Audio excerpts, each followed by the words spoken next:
Assalamualaikum warahmatullahi wabarakatuh. Hello everyone, my name is Edna Keshakina and I'm from the English Education Department.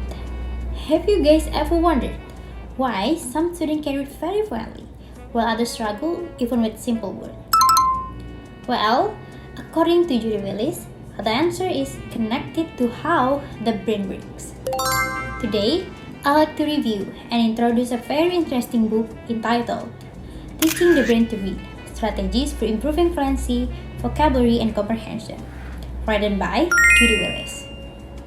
Okay, this book was published in 2008 by the Association for Supervision and Curriculum Development, and it contains around 194 pages. Okay guys, before we discussing the book, let me briefly introduce the author. Judy Willis is both a neurologist and also an educator. She combines her knowledge about brain science and also classroom teaching to explain how students learn more effectively, especially in reading activities. Because of her unique background, the book becomes more interesting and different from ordinary teaching books. Wow. Basically, this book explains how the brain processes reading and how teachers can apply brain-based learning strategies to improve student reading skills. And the main target readers of this book are teachers, education students, and people interested in literacy and reading development. Okay, the main theme of the book is that students learn better when teaching method matches the natural way the brain learns.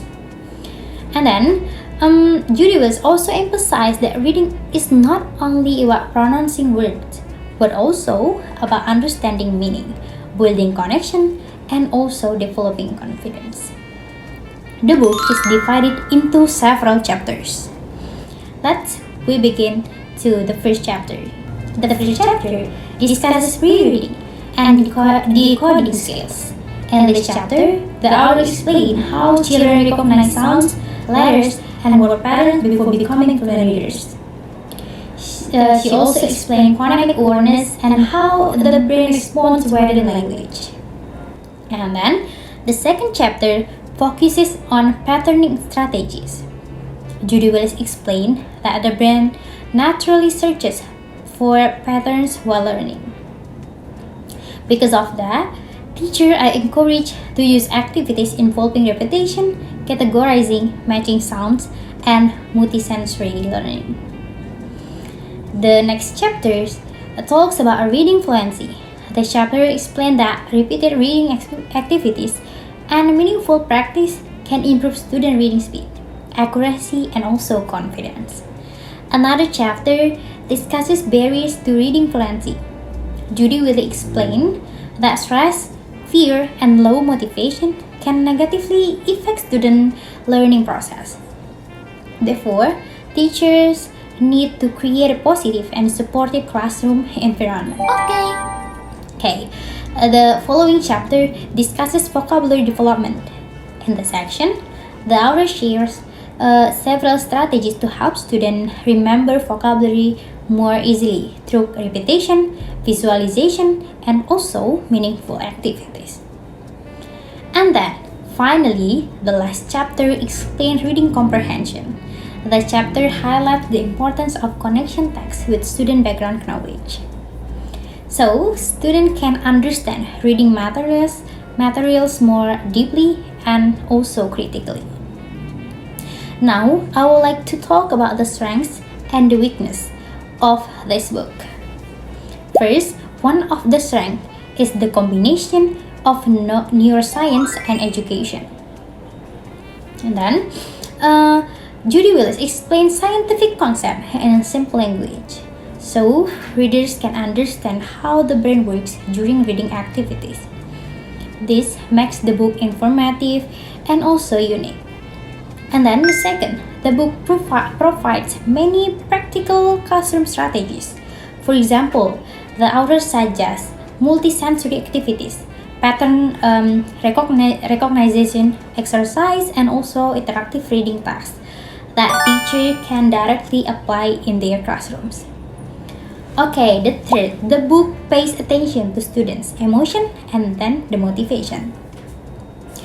Judy Willis explained that stress and anxiety can reduce learning performance. So, teachers sought supportive and enjoyable classroom environments. This idea is very helpful for future teachers. However, this book also has some weakness.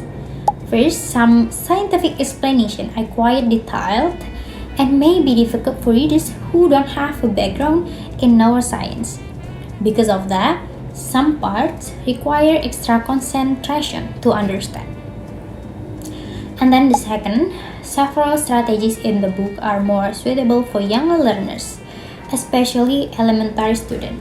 So teachers at higher education levels may need to modify the activities.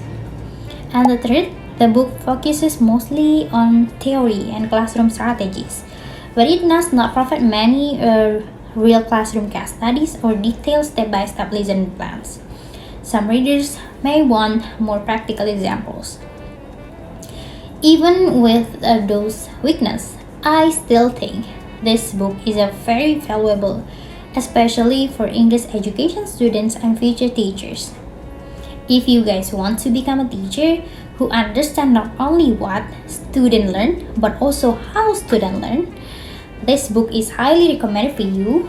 Through this book, teacher can discover more creative and brain-friendly ways to teach reading. For future English teachers, this book can help improve teaching quality because it explains how motivation, emotion, and also classroom activities influence students' reading ability. It also reminds us every student learns differently, so teachers need a flexible and engaging teaching methods. In my opinion, this book is not just about reading strategies, but also understanding student better, and I believe that understanding student is one of the most important qualities of a good teacher. So, if you guys interested in education, literacy, or brain-based learning, I strongly recommend you read this book. Okay, I think that's all for my review today. Thank you very much for your attention and for watching this video. Wassalamualaikum warahmatullahi wabarakatuh. See you guys in the next video. Goodbye. Thank you, everyone! Thank you, Elmar! Boom!